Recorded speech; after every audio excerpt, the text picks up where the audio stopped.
Hello students, आज हम लोग एक बहुत ही इम्पोर्टेंट टॉपिक यहाँ पे डिस्कस करेंगे। जैसे कि स्क्रीन पे आपको दिखाई दे रहा है, वो हाइड्रोलिटिक रिएक्शंस हैं। ऑक्साइड्स के अंदर अगर हम वाटर डालेंगे तो क्या होगा, हैलाइड्स के अंदर अगर हम वाटर डालेंगे तो क्या होगा, या नाइट्राइड कार्बाइड्स इनमें अगर हम वाटर डालते हैं तो क्या होता है। तो वन बाय वन हम इस पॉइंट को यहाँ पर डिस्कस करेंगे। स्टार्ट करते हैं हम सबसे पहले ऑक्साइड्स को लेके। सबसे पहली एक बहुत ही इम्पोर्टेंट बात आपको याद रखनी है कि किसी भी हाइड्रोलिटिक रिएक्शन के अंदर एलिमेंट का ऑक्सीडेशन स्टेट चेंज नहीं होगा। ये पहली बात आप याद रखिए, oxidation state does not changes for the element. जैसे मैं यहाँ पे कुछ ऑक्साइड्स के पर्टिकुलरली एग्जांपल ले रहा हूँ।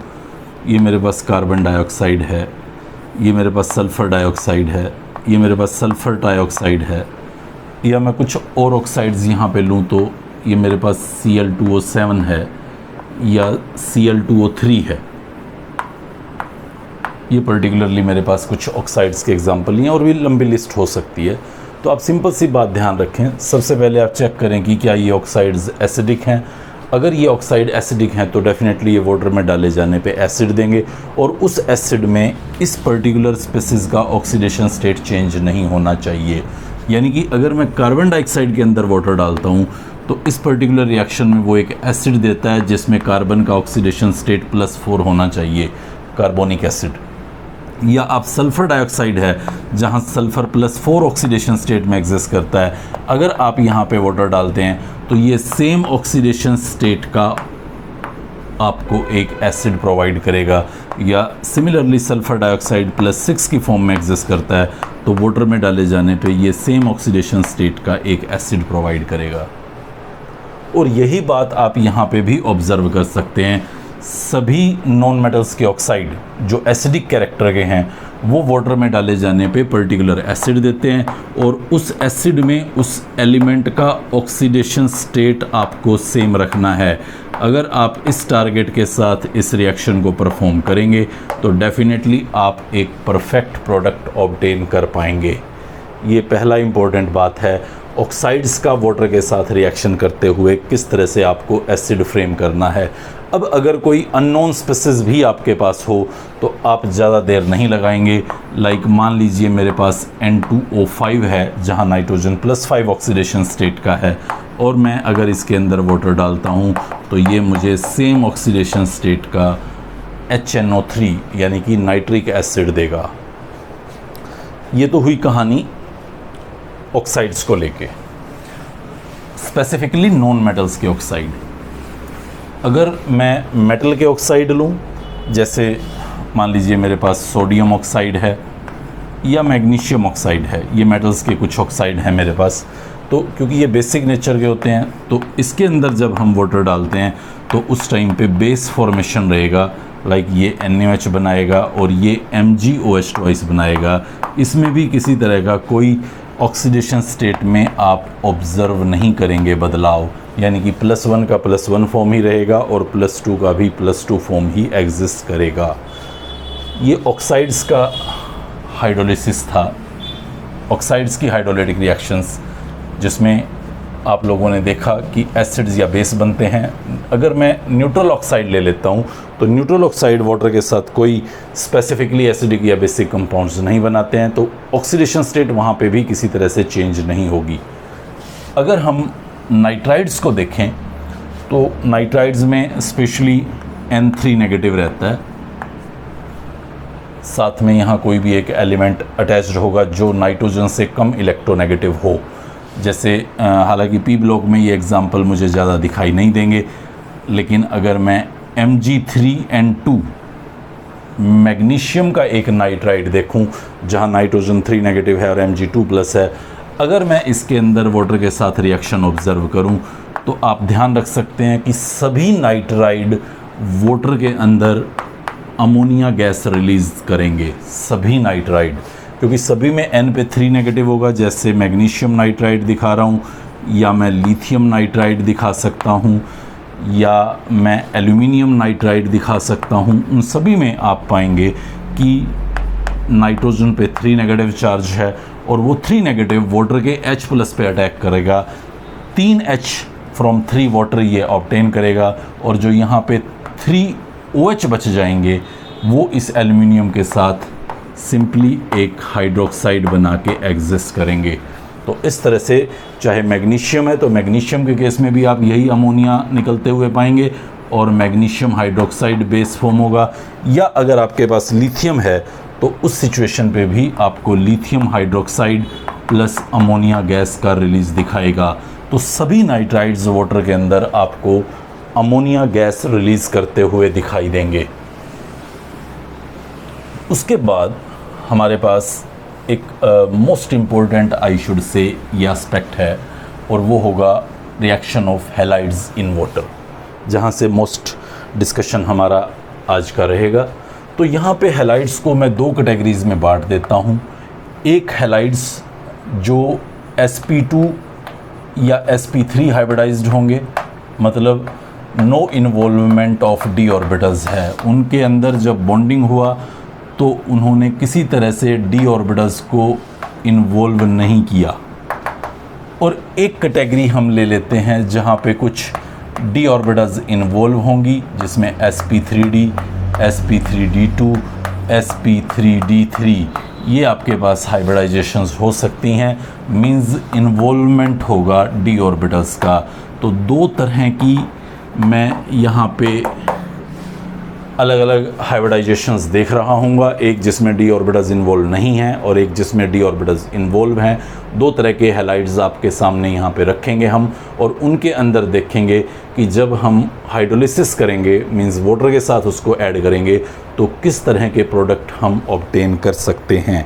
तो सबसे पहले आप एक बात नोट करें, ऐसा ज़रूरी नहीं होता कि सभी हैलाइड्स वाटर के साथ रिएक्शन करते ही हों।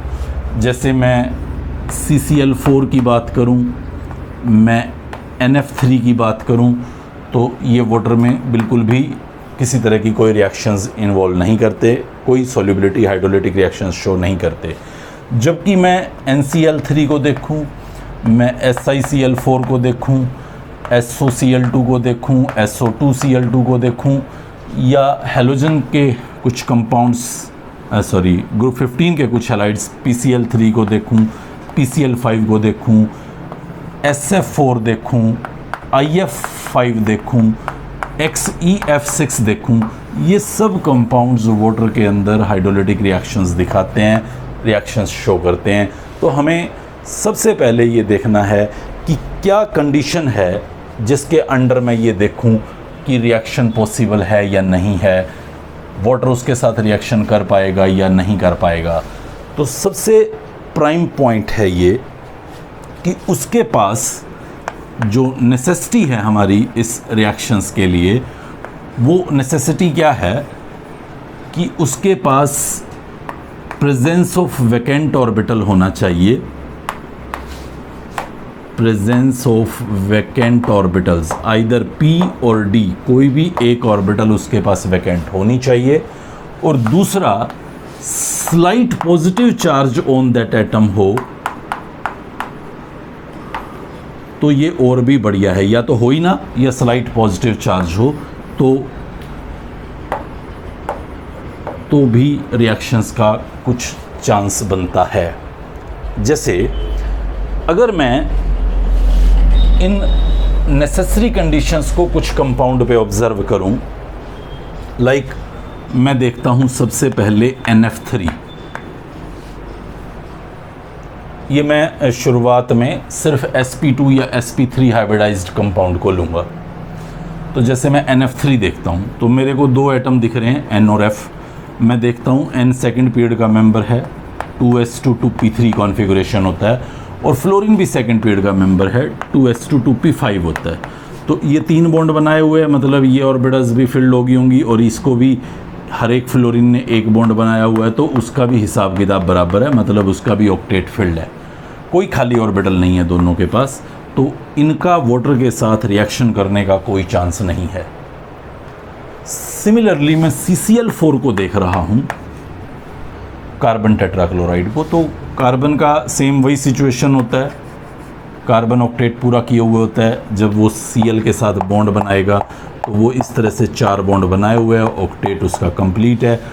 2s1 2p3 ये एक्साइटेड स्टेट होता है हाइब्रिडाइजेशन के दौरान कार्बन का। तो फिर उसके पास कोई स्कोप नहीं है, कोई खाली ऑर्बिटल्स, ना t2p की कोई भी अवेलेबल ऑर्बिटल नहीं है, जिसकी वजह से ये हाइड्रोलिसिस का चांस खो देता है, मतलब वैकेंट ऑर्बिटल्स प्रेजेंट नहीं हैं सेंट्रल एटम के पास। हाँ, साइड एटम के पास हैं। अगर आप क्लोरीन को देखोगे तो इस क्लोरीन के पास वैकेंट ऑर्बिटल्स प्रेजेंट हैं, यहाँ पे ये वैकेंट डी ऑर्बिटल्स प्रेजेंट हैं। तो हमें लगता है कि इन वैकेंट डी ऑर्बिटल्स में क्या वो रिएक्शन कर पाएगा, मतलब इस कंडीशन को सेटिस्फाई कर पाएगा। मैं अभी बताऊंगा आपको कि वैकेंट ऑर्बिटल्स का क्या रोल रहता है, बट इसके पास डेफिनेटली यहाँ वैकेंट ऑर्बिटल हैं, क्योंकि क्लोरीन को अगर आप पढ़ोगे तो वो आपको 3s2 3p5 दिखाई देगा और 3d उसका खाली होता है। तो ये ऑर्बिटल्स यहाँ उसके पास खाली होती हैं, लेकिन आप ध्यान से नोटिस करें तो इलेक्ट्रोनेगेटिविटी ज़्यादा होने की वजह से इस Cl पे नेगेटिव चार्ज होता है और कार्बन पे पॉजिटिव, यानी कि जिसके पास खाली ऑर्बिटल्स हैं उसके पास या तो कोई चार्ज ना होता या पॉजिटिव चार्ज होता, तो उस टाइम पे सॉल्युबिलिटी हो सकती थी, रिजल्टिंग CCl4 भी वाटर के अंदर इनसॉल्युबल ही रहा।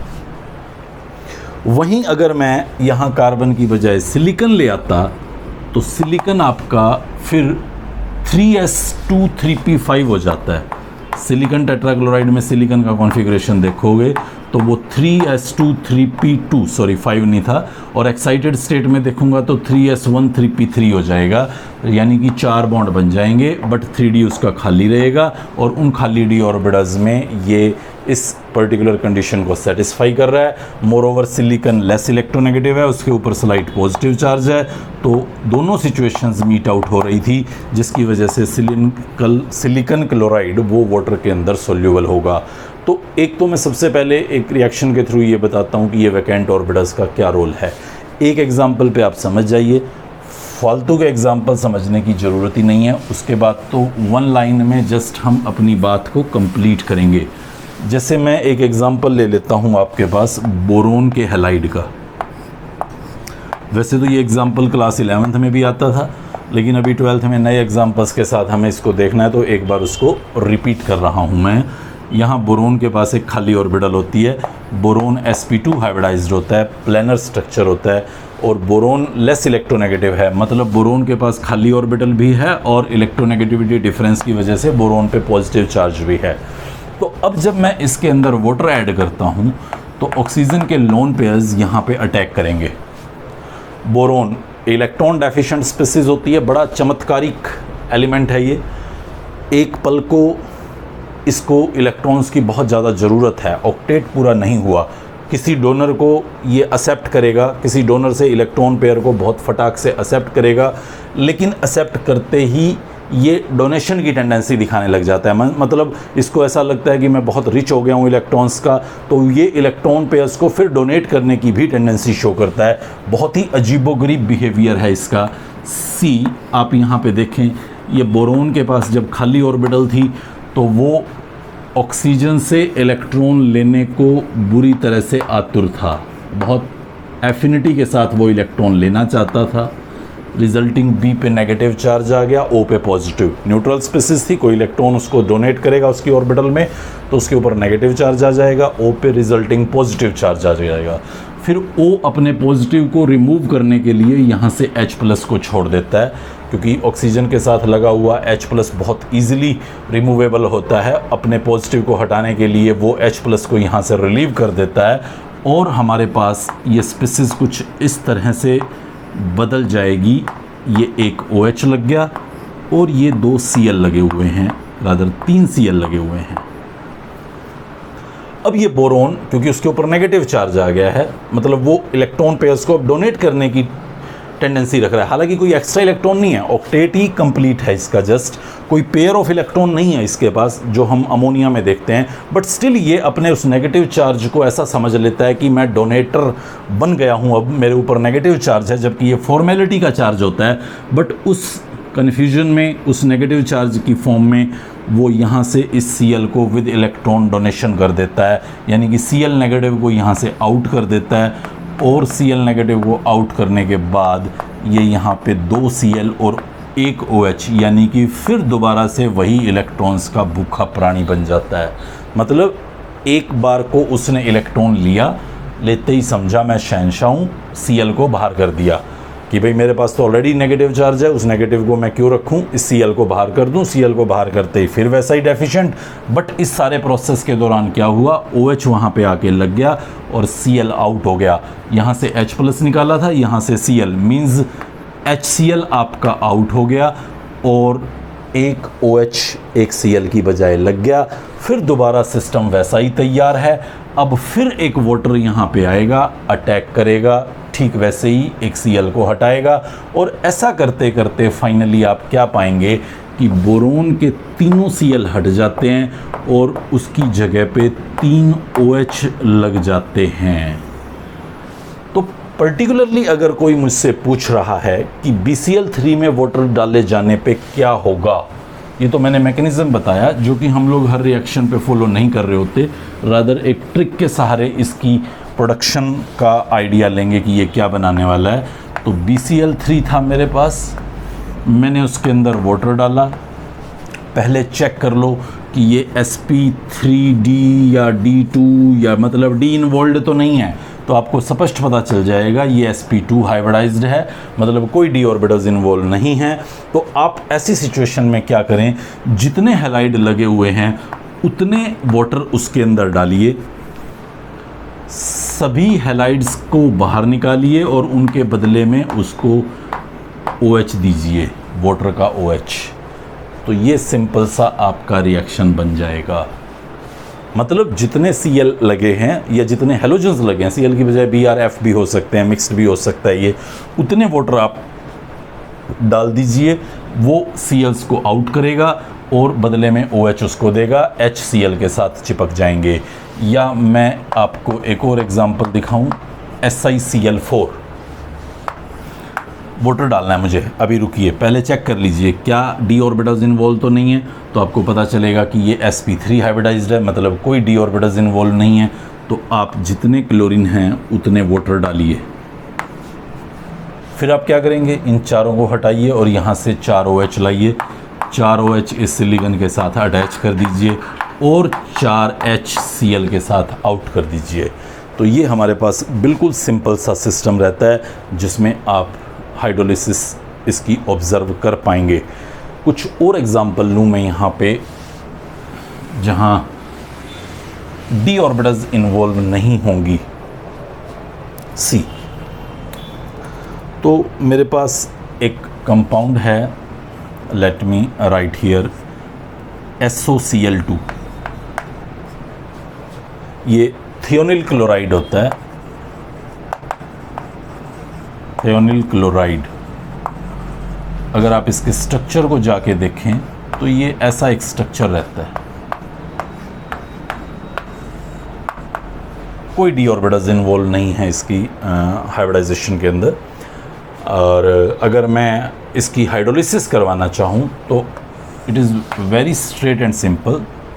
2 Cl हैं तो मैं 2 वाटर इसके अंदर डाल दूँगा, 2 वाटर डालूँगा तो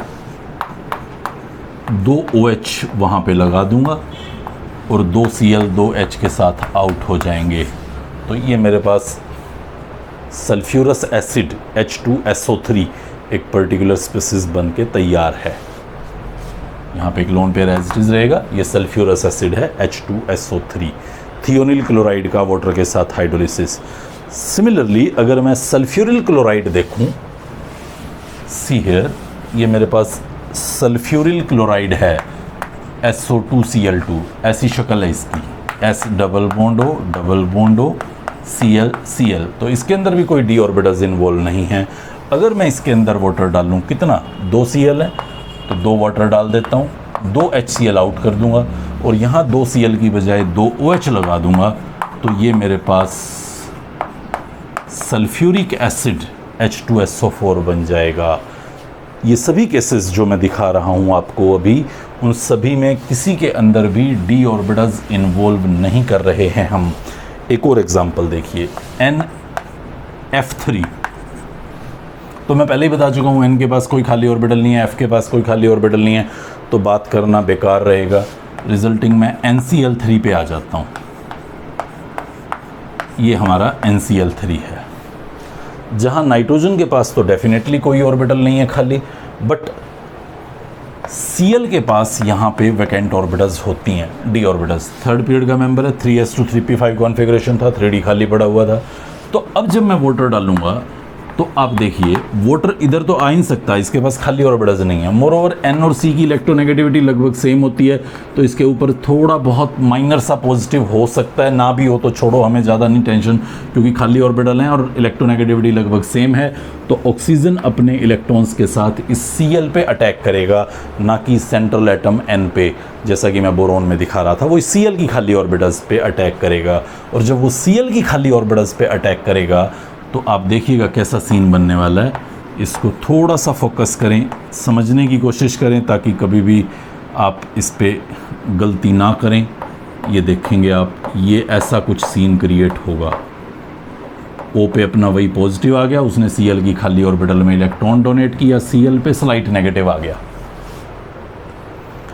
अब क्या होगा, ये यहाँ से H को छोड़ेगा और ये अपना नेगेटिव ख़त्म करने के लिए इस N को नेगेटिव दे देगा। रिजल्टिंग यहाँ से एक H+ आउट हो गया।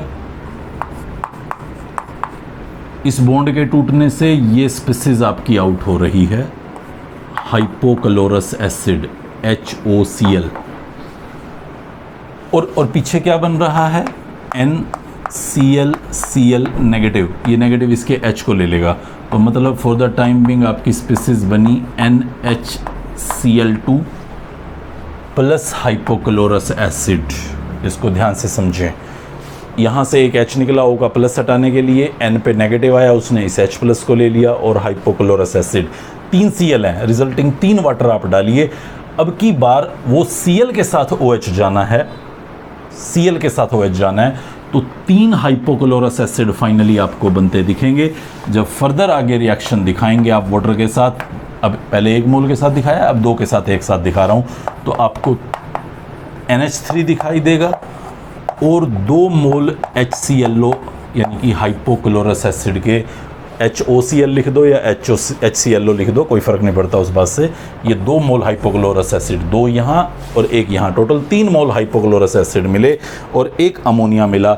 यानी कि अगर मैं पूरी रिएक्शन यहाँ पे दिखाना चाहूँ तो उस पूरी रिएक्शन में आप समझ सकते हैं कि NCl3 के अंदर जब मैं वाटर डालता हूँ 3 मोल, तो मुझे ये 3 मोल हाइपोक्लोरस एसिड और अमोनिया देगा। अगर मैं NBr3 ले आऊँ तो यहाँ HOBr मिल जाएगा, अगर मैं Ni3 ले आऊँ तो यहाँ पे HOI मिल जाएगा। सेम इसी तरह से सभी नाइट्रोजन के हैलाइड्स का सॉल्युबिलिटी मैं चेक कर सकता हूँ। इन सभी एग्जांपल्स पे जितने भी अभी तक मैंने बताए होंगे आपको, उन सभी में किसी के अंदर भी d ऑर्बिटल इन्वॉल्व नहीं किया गया था। सिर्फ sp, sp2, sp3 यही हाइब्रिडाइजेशंस में ये केसेस एग्जिस्ट करता था, सिंपल सा तरीका था। बट अगर d ऑर्बिटल इन्वॉल्व हों तो हम इसको किस तरह से स्टडी करेंगे, आइए हम एक बार d ऑर्बिटल्स के एग्जाम्पल पे नज़र डालें। ये जो एग्ज़ाम्पल आपको दिखाए गए हैं ये सभी ऐसे एग्ज़ाम्पल्स हैं जहाँ पे हाइब्रिडाइजेशन में d ऑर्बिटल्स इन्वॉल्व हैं, और ऐसे कुछ और एग्ज़ाम्पल भी आप पिक कर पाएंगे। ये बहुत ही इंपॉर्टेंट क्वेश्चन क्रिएट होगा यहाँ पे क्लास 12th के लिए स्पेसिफिकली। जैसे मैं PCl5 के अंदर सपोज देखना चाहता हूँ कि वाटर डाले जाने पे क्या होगा। ये कई तरह से सवाल पूछ लिया जाता है। जैसे मैं पूछूं कि कितने वाटर के मॉलिक्यूल्स में इसके अंदर डालूं कि इसका कंप्लीट हाइड्रोलिसिस हो जाए, तो आपको लगेगा कि 5 Cl हैं सर, आप पहले बोल रहे थे कि एक के लिए एक डालना है तो 5 Cl डाल दो। बट नहीं, ऐसा मत कीजिए। आप पहले चेक कर लें, क्योंकि इसका हाइब्रिडाइजेशन sp3d है, तो आप थोड़े से अलर्ट हों, थोड़ा अलग ट्रिक यूज़ करें। आप इसमें क्या करेंगे, आप एक वाटर ऐड करने पे ऐसा समझें कि एक ऑक्सीजन सेंट्रल एटम को ऐड करना है और बदले में 2 क्लोराइड आउट करने हैं, 2 X नेगेटिव आउट करने हैं। इसका वैलेंसी तो तभी पूरा होगा, एक डाइवेलेंट ऐड कर दो, 2 मोनोवेलेंट आउट कर दो। तो जैसे मैं PCl5 में कर रहा हूँ, 2 मोनोवेलेंट आउट कर रहा हूँ, 1 डाइवेलेंट ऐड कर रहा हूँ, तो उसकी वैलेंसी पे कोई प्रभाव, कोई चेंज नहीं आएगा। अब क्या होगा अगर ऐसा करता हूँ, तो P के साथ मुझे एक O लगा देना है और 2 Cl हटा देने हैं, तो मेरी स्पीसीज बन जाती है POCl3। प्लस में 2 HCl आउट हो चुके हैं। सी हियर 2 HCl आउट हो चुके हैं, H प्लस इसके और Cl आपका PCl5 का। ओके, अब क्योंकि जो स्पेसिस बना है वो sp3 हाइब्रिडाइज्ड है, तो फिर पुरानी ट्रिक पे आ जाइए। क्या है पुरानी ट्रिक? जितने क्लोराइड्स हैं उतने वाटर डालिए, सारे HCl आउट हो जाएंगे और आपके पास बनेगा POOH थ्राइस, हर एक Cl के लिए एक OH, यानी कि जो स्ट्रक्चर आपका यहाँ पे बनने वाला है वो कुछ इस तरह का स्पेसिस होगा। H3PO4 फॉस्फोरिक एसिड, ये बन गया फॉस्फोरिक एसिड। ये POCl3 ऐसा था, sp3 हाइब्रिडाइज्ड, जबकि PCl5 वो ऐसा था जहाँ पे d ऑर्बिटल्स इन्वॉल्व थी, ट्राइगोनल बाइपिरामिडल स्ट्रक्चर था, ये आपका PCl5 बना था। d ऑर्बिटल्स इन्वॉल्व हों, इस पॉइंट पे आप फोकस कीजिए। जब भी d ऑर्बिटल्स इन्वॉल्व हैं, एक वाटर डालिए, उससे क्या करना है, एक ऑक्सीजन डलेगा और 2 क्लोरीन आउट होंगे, रिजल्ट आपके पास नया मेंबर।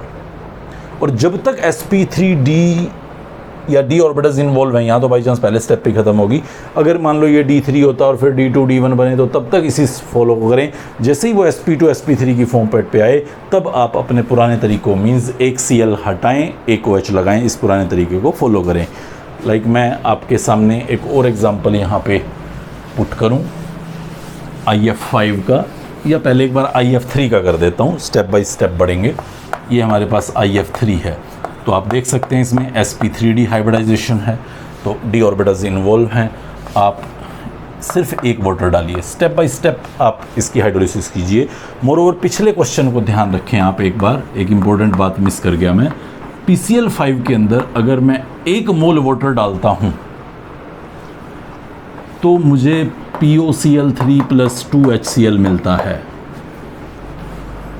उसके बाद मैंने 3 मोल वाटर डाला था, यानी कि PCl5 के अंदर अगर मैं 4 मोल वाटर डालता हूँ तो मुझे H3PO4 प्लस 5 HCl मिला था।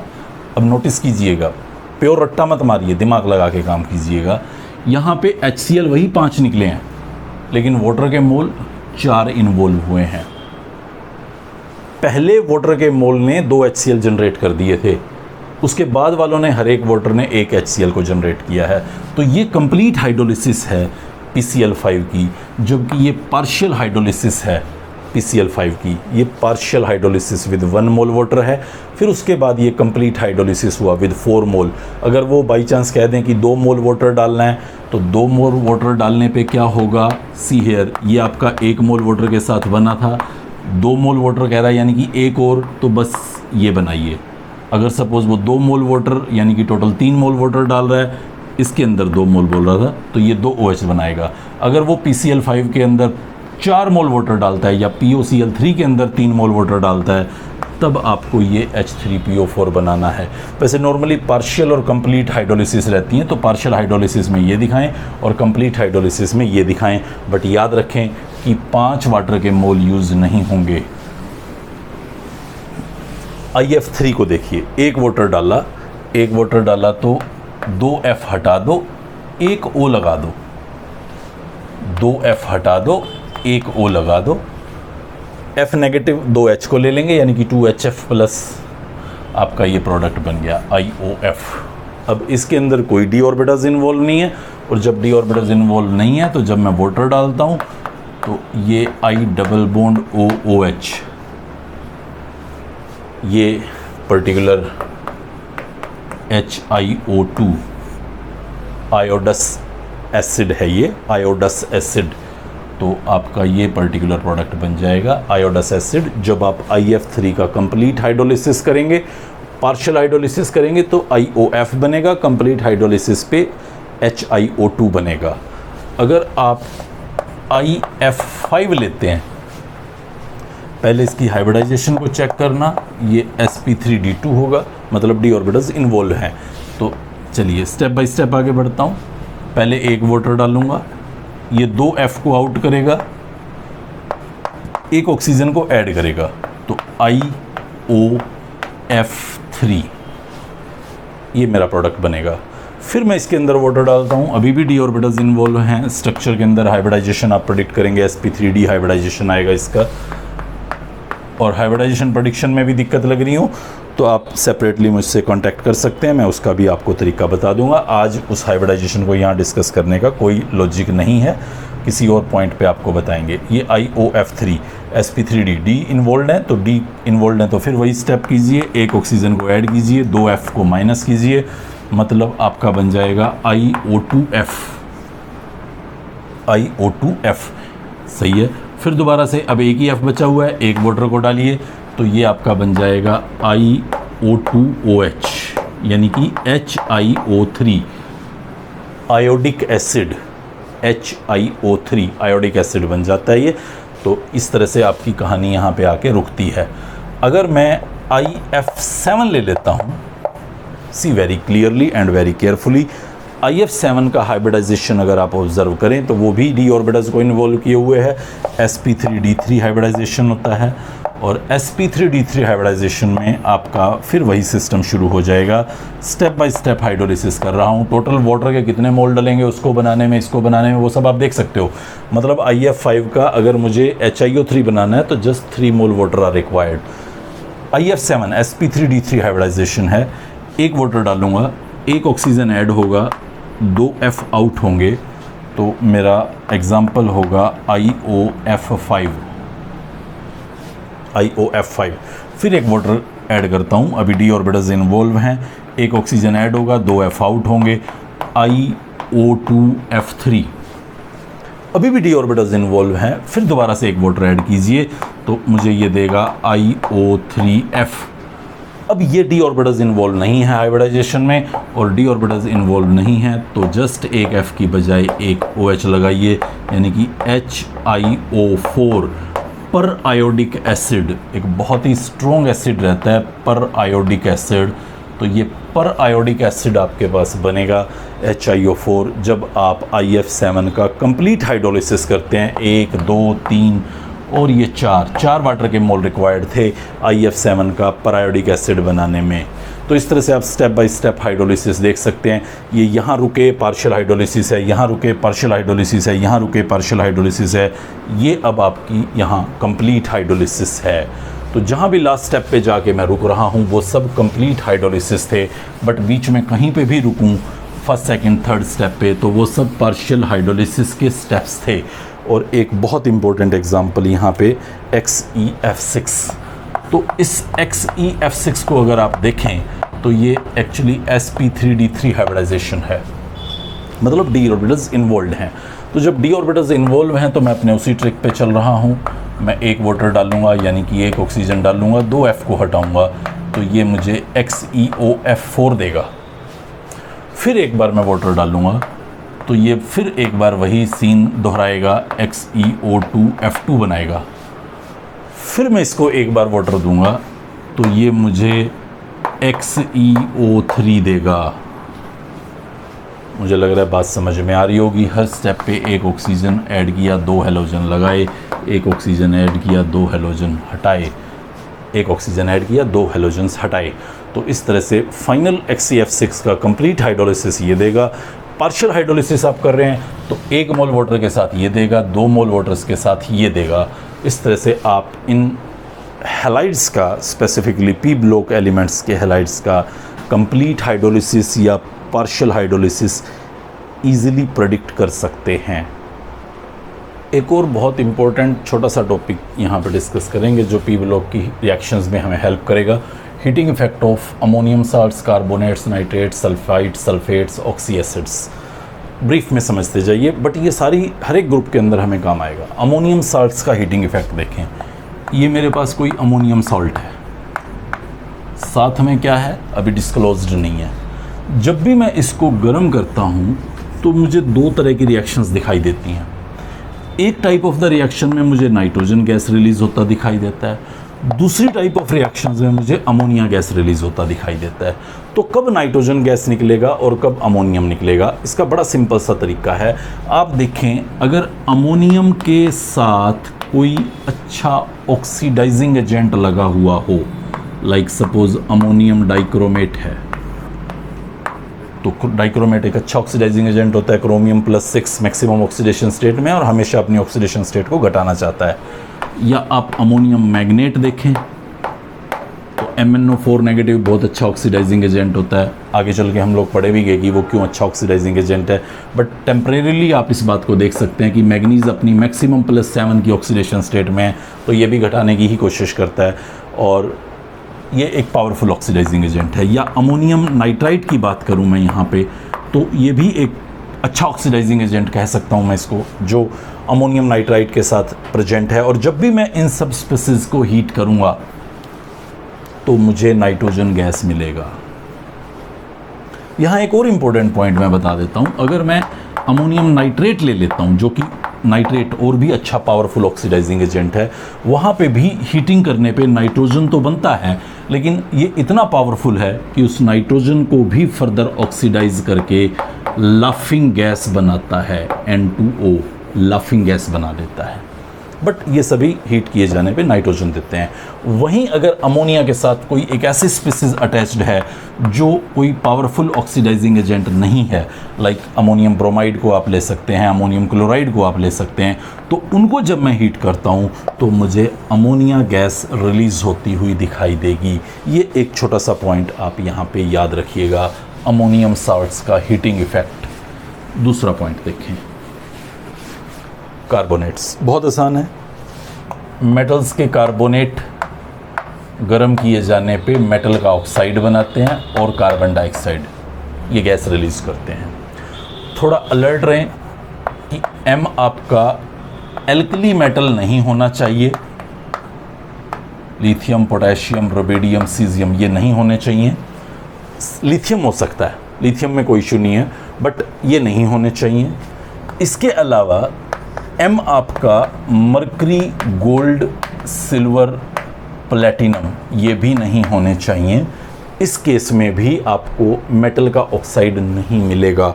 हालांकि थोड़ा डाउटफुल रहता है, मान लो मैं सोडियम कार्बोनेट लेता हूँ तो नॉर्मल हीटिंग इसका कुछ नहीं बिगाड़ पाती, ये स्टेबल है। बट एक्सेसिव हीटिंग अगर मैं करूँ लाइक 1200 डिग्री सेल्सियस पे जाके, तो ये भी ऑक्साइड बना सकती है। बट हमारे क्वेश्चंस में सिर्फ नॉर्मल हीटिंग के दौरान पूछा जाता है, तो नॉर्मल हीटिंग के दौरान Li2CO3 तो Li2O प्लस CO2 बनाता है, but sodium, potassium, rubidium, caesium के कार्बोनेट ऐसा नहीं करते, वो बहुत हाई टेम्परेचर पे जाके करते हैं। तो इसलिए थोड़ा सा इस बात को लेके अलर्ट रहना है कि ऑर्डिनरी हीटिंग इनके कार्बोनेट्स में ऑक्साइड नहीं बना पाएगी। बट अगर आप एक्सेसिव हीटिंग करना शुरू कर दें तो उस एक्सेसिव हीटिंग में आप वहाँ पे भी मेटल के ऑक्साइड बनते हुए पाएंगे, और इनके ऑक्साइड बनने का चांस नहीं है क्योंकि इनके ऑक्साइड्स अनस्टेबल होते हैं। अगर आप इसको इनमें से किसी भी कार्बोनेट को गर्म करेंगे तो उसका ऑक्साइड बनता तो है एक बार, बट वो इमीडिएटली ऑक्सीजन रिलीज़ करके मेटल की फॉर्म में आपको डिपोजिशन देगा। तो इस तरह से आप देख सकते हैं कि इन मेटल्स में ऑक्साइड बनना मुश्किल है। इन मेटल्स में हाई टेम्परेचर पे ही पॉसिबल होता है, ऑर्डिनरी हीटिंग ऐसा नहीं कर सकती। और आप इन दोनों रिएक्शंस के टेम्परेचर्स को फोकस करें, आपको स्पष्ट दिख रहा है कि K2CO3 थर्मली ज़्यादा स्टेबल है, ज़्यादा टेम्परेचर लगाना पड़ा। और वो क्यों थर्मली ज़्यादा स्टेबल है, आप थर्मल स्टेबिलिटी के कॉन्सेप्ट पे समझ चुके हैं ऑलरेडी, उस लेक्चर को आप पढ़ चुके हैं, तो वहाँ आपको पता चल जाएगा कि किस तरह से हमने बताया था कि थर्मल स्टेबिलिटी अफेक्टेड रहती है इनसे। तो ये हमारा कार्बोनेट का हीटिंग इफेक्ट रहा। नाइट्रेट्स का हीटिंग इफेक्ट अगर आप देखें तो मेटल के नाइट्रेट्स गर्म किए जाने पे metal oxide plus nitrogen dioxide देते हैं। फिर दोबारा से कुछ मेटल्स को लेके इश्यूज रहेंगे, सोडियम, पोटेशियम, रुबिडियम, सीजियम, आप इनके मेटल्स में फाइनली नाइट्राइट बनता पाएंगे। अगर मैं सोडियम नाइट्रेट को गर्म करूं तो वो आपको नाइट्राइट बना के देगा, ना कि ऑक्साइड और नाइट्रोजन डाइऑक्साइड। जबकि बाकी मेटल्स को अगर मैं यहाँ पे लूँ, लाइक कैल्शियम नाइट्रेट को मान लीजिए मैं गर्म कर रहा हूँ, तो वो कैल्शियम ऑक्साइड और नाइट्रोजन डाइऑक्साइड रिलीज़ करेगा। ये हमारा नाइट्रेट्स का हीटिंग इफेक्ट था। फिर वही 4 metal silver, gold, platinum, mercury, उनके ऑक्साइड मत बनाइएगा क्योंकि उनके ऑक्साइड तो फाइनली मेटल में कन्वर्ट हो जाएंगे। सल्फाइड्स अगर मैं लूँ, मेटल सल्फाइड्स MsO3, तो वो हीट किए जाने पे मेटल ऑक्साइड और सल्फर डाइऑक्साइड बनाते हैं। आप उस मेटल को बचिएगा, सिल्वर, मरकरी वाली जो 4 बोली हैं। सिमिलरली अगर मैं सल्फेट्स ले लेता हूँ तो वो भी हीट किए जाने पे metal oxide plus sulphur try oxide बनाएंगे। ये जनरल सिंपल रिएक्शंस है, हालांकि ज़्यादा इंपॉर्टेंट नहीं रहती हैं, बट सल्फाइड सल्फेट्स का बस इतना सा ध्यान रखिएगा। Oxy acids of group 15 to 17 क्या करेंगे? ऑक्सी एसिड्स ऑफ 15 to 17, उल्टा शुरू होता हूँ, 17 से शुरू होता हूँ। मेरे पास ये एक ऑक्सी एसिड है HClO4, एक ये ऑक्सी एसिड है HClO3, एक ये ऑक्सी एसिड है HClO2, एक ये ऑक्सी एसिड है HClO। याद होगा ऑक्सी एसिड्स क्या होते थे? एलिमेंट के साथ एटलीस्ट एक OH लगा हुआ हो। तो यहाँ सभी के पास एक OH लगा हुआ है, किसी के पास तो और कुछ लगा ही नहीं हुआ, HClO, HClO2 में एक O, HClO3 में एक और O, HClO4 में एक और O। तो इस तरह से ये चारों आपके ऑक्सी एसिड्स हैं क्लोरीन के। अगर मैं इसको गर्म करता हूँ तो क्या होगा? सिंपल, यहाँ से वाटर रिलीज़ कर दीजिए और वाटर रिलीज़ करने के बाद एलिमेंट की जो ऑक्सीडेशन स्टेट है उस ऑक्सीडेशन स्टेट का ऑक्साइड बनाइए। क्लोरीन की ऑक्सीडेशन स्टेट यहाँ +7 है तो आप +7 का ऑक्साइड बना दीजिए। सिमिलरली यहाँ कीजिए, आप हीट कीजिए और उस एलिमेंट का ऑक्साइड बनाइए। सिमिलरली यहाँ कीजिए, आप हीट कीजिए और उसका ऑक्साइड बनाइए। सिमिलरली यहाँ कीजिए, हीट कीजिए और उसका ऑक्साइड बनाइए। ऑक्सीडेशन स्टेट को मत बदलिए। हीटिंग के दौरान जो ऑक्सीडेशन स्टेट यहाँ है उसी ऑक्सीडेशन स्टेट का इस तरफ आप ऑक्साइड बना दें तो ये आपको ग्रुप 17 के ऑक्साइड्स का हीटिंग इफेक्ट नज़र आएगा। और यही काम आप 16 में भी कर सकते हैं। लाइक H2SO4 को देखें, आप हीट करेंगे, ये वाटर प्लस SO3 बना देगा, या H2SO3 लें आप, उसको हीट करें तो ये भी वाटर प्लस SO2 बना देगा। मतलब सल्फ़र का ऑक्सीडेशन स्टेट दोनों जगह आपको सेम रखना है और वाटर रिलीज़ करके उसके ऑक्साइड को बनाना है।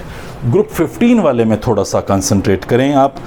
जैसे मैं मान लीजिए H3PO4 लेता हूँ, ये एक ऑक्सी एसिड ही है, वैसे यहाँ P हो जाएगा और यहाँ पे 3 OH लग जाते हैं लाइक दिस, ये H3PO4 रहता है। तो आप देख लीजिए, यहाँ सिंपल सी बात है, P+5 की फॉर्म में है तो एक उसका ऑक्साइड बना दीजिए, साथ में वाटर को रिलीज़ कर दीजिए, ये P2O5 प्लस वाटर होगा। लेकिन अगर एक इम्पोर्टेंट बात याद रखनी है, अगर ऑक्सी एसिड में एलिमेंट का ऑक्सीडेशन स्टेट मिनिमम और मैक्सिमम नहीं है, इन बिटवीन है, जैसे हम लोग पढ़ चुके हैं P का ऑक्सीडेशन स्टेट -3 से लेके +5 तक होता है और आप H3PO3 में देखेंगे तो +3 ऑक्सीडेशन स्टेट है। अब अगर आप इसको हीट करें तो ये डिस्प्रपोर्शनेशन रिएक्शंस दिखाते हैं। डिस्प्रपोर्शनेशन रिएक्शंस मतलब अपनी ऑक्सीडेशन स्टेट को बढ़ाते भी हैं और घटाते भी हैं। जब बढ़ाएंगे तो मैक्सिमम ऑक्सीडेशन स्टेट पे लेके जाएंगे और जब घटाएंगे तो मिनिमम ऑक्सीडेशन स्टेट पे लेके जाएंगे। तो डिस्प्रपोर्शनेशन रिएक्शंस दिखाने की बहुत अच्छी टेंडेंसी रहती है ग्रुप 15 के ऑक्सी एसिड्स की, जिसमें वो अपनी ऑक्सीडेशन स्टेट को मिनिमम और मैक्सिमम पे लेके जाएंगे।